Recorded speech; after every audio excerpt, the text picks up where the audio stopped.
আল্লাহ রসুল সাল্লাল্লাহু আলাইহি সাল্লাম হাদিস শরীফের মধ্যে উল্লেখ করেছেন, আল্লাহ রসুল ইন্তেকালের পর সাহাবী ওমরের পুত্র আবদুল্লাহ, নাম তার কি? আবদুল্লাহ ওমর রাদিয়াল্লাহু তাআলা আনহুর পুত্র।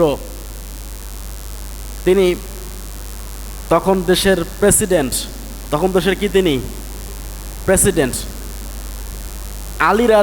আলী রাদিয়াল্লাহু তাআলা আনহুর পুত্র হচ্ছে আবদুল্লাহ। তখন তিনি দেশ শাসন করছেন, আলী দেশ শাসন করেছেন ওই সময়ের জামানায়। 4 জন সাহাবীদের মধ্যে আলী অন্যতম। আলী রাদিয়াল্লাহু তাআলা আনহুর পুত্র মাদ্রাসায় পড়াশোনা করে, এদিক থেকে আল্লাহ রসুলের প্রিয় নাতি হোসাইন রাদিয়াল্লাহু তাআলা আনহু, সেও মাদ্রাসায় পড়ে। সমবয়সী মানুষ। আল্লাহ রসুল ইন্তেকাল করেছেন, মাদ্রাসার মধ্যে হোসেন রাদিয়াল্লাহু তাআলা আনহুর কলমটা বারবার পড়ে যায়, আর আলীর পুত্র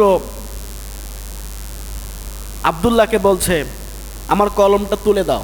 কয়েকবার এরকম করে পড়ে গিয়েছে, আর আবদুল্লাহকে বলে আমার কলমটা তুলে দাও। এবার হযরত আবদুল্লাহ ডাক দিয়ে বলছেন, কি ব্যাপার হোসাইন, বারবার তোমার কলম পড়ে যায়, বারবার কলম ফেলে দাও, আর আমাকে কলম তুলে দিতে বলো, আমি কি তোমার খাদেম নাকি? হযরত হোসেন রাদিয়াল্লাহু তাআলা আনহু বলছেন, ও আবদুল্লাহ, তুমি শুধু খাদেম না, খাদেমের ঘরের খাদেম, খাদেমের বাচ্চা খাদেম। তখন আবদুল্লাহর বাবা প্রেসিডেন্টের ছেলেকে এমন কথা বলেছে, এটা কি মেনে নেওয়া কথা? আবদুল্লাহ মন খারাপ করেছে, বাড়িতে এসেছে, বাবাকে ডাক দিয়ে বলছে, বাবা আমি আর মাদ্রাসা পড়বো না, যাবো না আর মাদ্রাসা। কেন? কারণ হোসাইন বারবার কলম তুলে ফেলে দিচ্ছে, আর আমাকে কলম তুলে দিতে বলে, শেষ পর্যন্ত আমাকে খাদেমের বাচ্চা খাদেম বলে দিয়েছে। আমি আর যাব না, আমার সম্মানে আঘাত লেগেছে। হযরত আলী বলেন, সন্তান চিন্তা করো না, মাদ্রাসা বন্ধ করিও না, জুমার দিন আমি এর একটা বিচার করব, সেই দিন মানুষ জমায়েত হবে। জুমা শব্দের অর্থ কি বলেন তো? জামাতবদ্ধ হওয়া। জুমা মানে কি? জামাতবদ্ধ হওয়া, জমায়েত হওয়া। আজকের দিনটা তো জুমার দিন, মানে আমরা সবাই একত্রিত হব, এই দিনটা জুমার দিন। আবদুল্লাহর পিতা বলছে, পুত্র মন খারাপ করিও না, জুমার দিন আমি এটার বিচার করব। কারণ ওই সময় ক্ষমতায় তার বাবা আলী, ওমরের পুত্র। আমরা তো বলতে ভুল হচ্ছে, ওমরের পুত্র আবদুল্লাহ। ওমরের 1-2টা পুত্র ছিল না, বেশ কয়েকটা পুত্র ছিল। তার মধ্যে একটা ছিল আবু শামা, নাম শুনেছেন আপনারা? আবু শামা, যাকে তিনি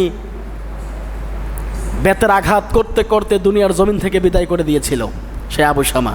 আর একজন পুত্র ছিল আবদুল্লাহ।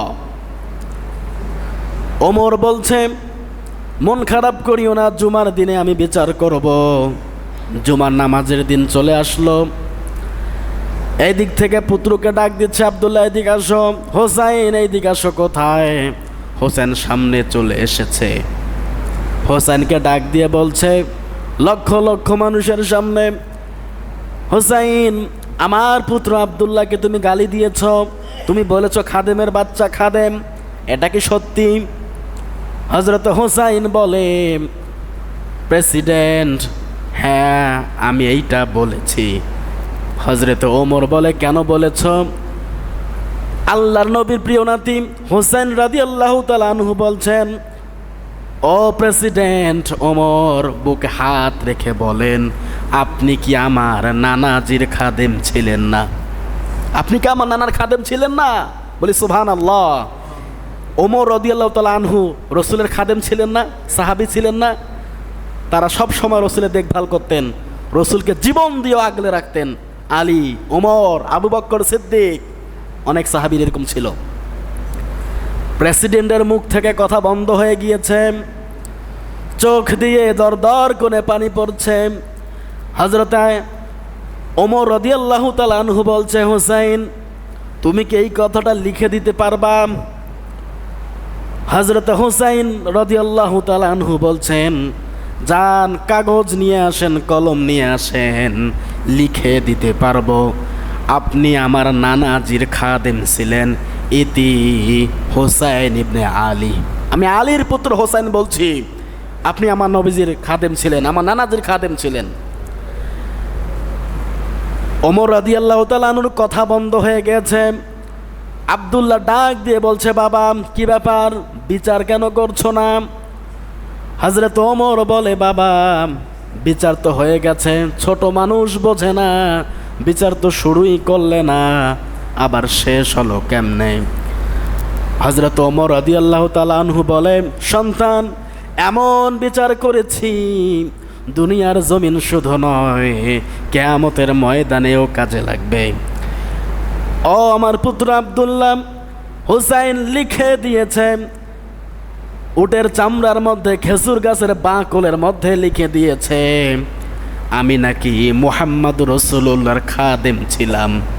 আমি যখন ইন্তেকাল করব, এই চিরকুটটা আমার কবরের মধ্যে দিয়ে দিও।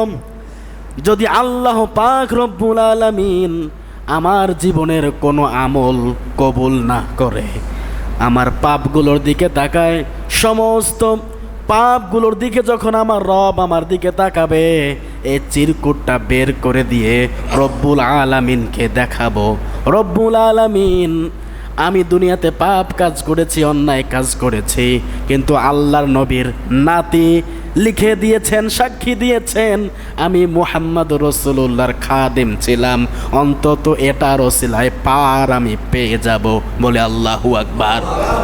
তাদের ঈমানি চেতনা শক্তি কত বড় ছিল, তাদের মন মানসিকতা মাইন্ড কতটা ছিল। আল্লাহ রাসূল বলেছেন, আমার পরে যদি কোনো নবী আসতো তাহলে সেটা হচ্ছে ওমর। আনা খাতামুন নাবিয়িনা লা নাবিয়্যা বাদা, আমি শেষ নবী, আমার পর আর কোনো নবী আসবে না। তবে আমার পরে যদি কোনো নবী আসতো তাহলে হযরত ওমরকে আল্লাহ পাক নবী হিসেবে প্রেরণ করতেন, কারণ নবী হওয়ার যোগ্যতা ওমরের ভিতরে অনেক গুণে বেশি বেশি ছিল সব সাহাবাদের ভিতরে। সুবহানাল্লাহ। সেই ওমর এই কথা বলছে। তাহলে তাদের ঈমান, মরণের ভয়, কিয়ামতের ভয় তাদের ভিতরে কম না বেশি? বেশি। অর্ধেকটা পৃথিবী শাসন করেছেন হযরত ওমর, শাসন করেছিলেন। ওমরের এই শাসনকাল খোলাফায়ে রাশিদিন বলা হয়। 4 খলিফা যখন শাসন করতেন এটাকে বলা হয় খোলাফায়ে রাশিদিন, সোনালী যুগ। তারা চালিয়েছেন কি দিয়ে বলেন তো? কোরআন দিয়ে। কি দিয়ে বলেন? কোরআন দিয়ে। আজকে আমাদের সমাজে, রাষ্ট্রে, দেশে, পৃথিবীতে যতগুলো আইন, যতগুলো নিয়ম নীতি তৈরি হচ্ছে, ওয়াল্লাহি কোনো নিয়ম নীতি মানুষকে পরিপূর্ণ শান্তি দিতে পারবে না, শান্তি দিতে পারবে না, শান্তি দিতে পারবে না, শুধুমাত্র আল্লাহ পাকের আনিত বিধান ছাড়া। ঠিক কি না বলেন? যতক্ষণ না পর্যন্ত আমরা আল্লাহ পাকের আইন তওয়াক্কা, আইন মেনে না নিব, ততক্ষণ পর্যন্ত প্রকৃত শান্তি কোনো মানুষ পাবে না। আল্লাহ পাক বলছেন, আলা বিযিক্রিল্লাহি তাতমাইন্নুল কুলুব। ও আমার বান্দারা, ও মানুষেরা, তোমরা তোমাদের হৃদয়ের মধ্যে শান্তি পেতে চাও, আরাম পেতে চাও, শান্তি পেতে চাও, কলিজাকে শীতল করতে চাও, প্রকৃতপক্ষে শান্তি পেতে চাও, আলা বিযিক্রিল্লাহ তাতমাইন্নুল কুলুব। আমি রবের কথাগুলো মেনে চলো, আমি রবের নির্দেশগুলো মেনে চলো, তাতমাইন্নুল কুলুব, তোমাদের কলব হবে শীতল, তোমাদের কলব শান্তিতে পরিপূর্ণ হয়ে যাবে। বলি সুবহানাল্লাহ। এই কথা কার বানিয়ে বলছি? আল্লাহ পাক বলছেন।